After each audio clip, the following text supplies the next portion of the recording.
Hey everyone, and welcome to The Explainer. Today we're jumping right into a really in-depth analysis of a deeply moving homily delivered by Father Joel Jamar Saskatis. Now, you might be wondering, have you ever felt like God's expectations of you are just, too heavy to carry? Like what you're going through isn't quite fair? Today we're unpacking a concept that hits close to home for so many of us. Why God's expectations sometimes feel like an absolute burden, and how we can navigate what we might call the unreasonable demands of faith. Okay, let's dive into this. Do you, right now, have a prayer that feels completely, utterly impossible to answer? We've all been there, right? A request so big, a problem so deep, that it feels like it would take a literal miracle to solve it. Maybe it's a massive financial debt, a totally broken relationship, or a really scary illness. You're asking and asking, but you just feel stuck waiting for a breakthrough. Father Goddess actually outlines two absolute keys from the scriptures for unlocking these impossible requests. First up is deep, unshakable faith. We're talking the kind of faith where if you ordered a mountain to move, you truly believe it would. But the second step? Well, this is where most of us get entirely stuck. Forgiveness. It's the incredibly difficult act of forgiving the very people who have hurt us, betrayed us, or abandoned us. He brings up this absolutely powerful thought. Unforgiveness is what blocks from receiving the grace and the miracle from God. We often think of grudges as our personal shield, but they actually act as a massive brick wall. Holding on to that resentment makes it completely impossible for God to grant our deepest wishes. Choosing to let go and forgive isn't just a favor to the person who wronged you. It's a crucial, absolutely mandatory step for your own spiritual breakthrough. Section 1. The Curse on the Fig Tree. Let's move to the Gospel of Mark and see how this builds. Because to truly understand why God demands these difficult things, we need to look at the famous story of the withered fig tree. Here's the timeline. First, Jesus enters Jerusalem to the massive cheers of the crowd. The next morning, feeling hungry, he walks up to a leafy fig tree looking for fruit. Finding literally nothing but leaves, he abruptly curses the tree. Right after this, he walks into the temple, angrily flips the tables of the money changers, and clears out the thieves. And finally, by the next morning, his disciples walk by that same fig tree and notice it has completely withered and died from the roots up. But wait, here's the logical problem Father Goddess points out, and it's what makes this story so puzzling. The gospel explicitly states it wasn't even the season for figs. So why on earth would Jesus curse a tree for not having fruit when it biologically wasn't supposed to have any yet? The priest hilariously and pretty accurately compares this to looking for avocados in January or searching for mangoes in October. It seems completely irrational, right? Section 2. Is God unreasonable? When life demands so much from us and we feel like we're just being punished despite our absolute best efforts, it's so easy to view God as unfair. Think about these everyday realities for a second. An overworked mother who comes home completely exhausted but still forces herself to wake up at dawn to cook for her kids. A lonely overseas worker enduring extreme homesickness in a dangerous country just to provide for their family.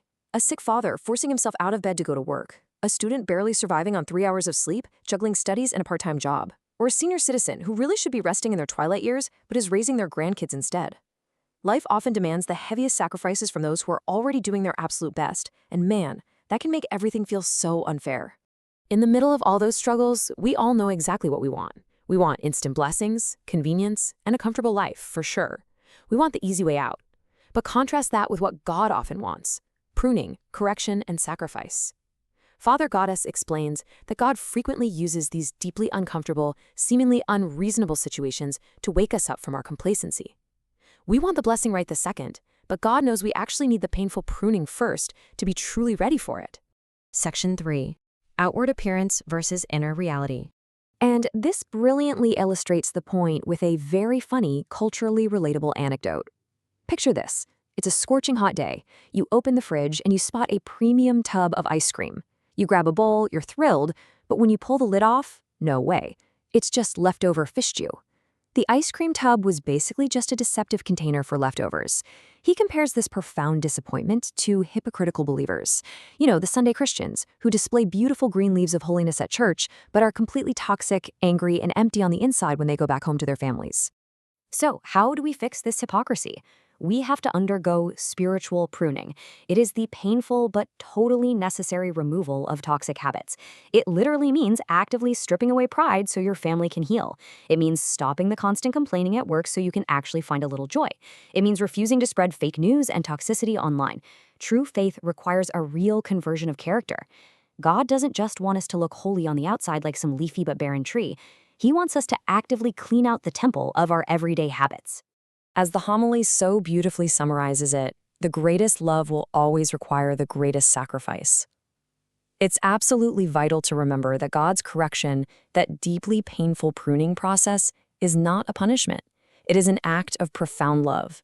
He disrupts our comfort and allows us to face unreasonable challenges because he is desperately trying to cultivate genuine goodness and real, lasting fruit within our souls. Section 4. Even just a 1% change. Once you understand the loving purpose behind all that pruning, you start to realize that God's expectations are actually rooted in grace. God is not looking for perfection, but even the smallest sprout of life. Jesus cursed the fig tree not because it lacked a full harvest of fruit God of season, but because there was zero signs of life, not even a tiny microscopic sprout to show it was trying to grow. God isn't demanding immediate, flawless perfection from us. He really just wants to see the tiniest desire within us to be good. It really all comes down to the 1% rule. If you feel totally overwhelmed and you know you can't be perfect today, just try to be 1% better than you were yesterday. And hey, if 1% feels like too much, strive to be 0.5% better. Just one tiny micro step of progress. As long as you are trying, as long as there's a spark of a desire to change your ways, there is immense hope for you. So, what does that 1% actually look like in practice? It's incredibly simple. It could just be an exhausted whisper in the dark saying, "Lord, help me." It could be making the effort to step foot inside a church again after years of staying away. Or it could just be swallowing your pride, admitting you made a mistake, and offering a sincere apology to someone you hurt. Father God has promises that these very small seeds of effort, when watered by God's grace, are exactly what will eventually blossom into the massive miracles you've been praying for. So, the crucial point is this. The true measure of life is the peace that sprouts within, not the wealth on the outside. You can have a rapidly growing bank account, you can buy a beautiful house, you can stock up all the external achievements and titles in the world, but if your soul is drying up, if your conscience is dead, and there's no real change happening inside you, none of that external success actually means a thing. True, lasting joy always, always starts on the inside. Which leaves us with a final kind of provocative question to reflect on today. Is your heart still alive, or are you just all leaves?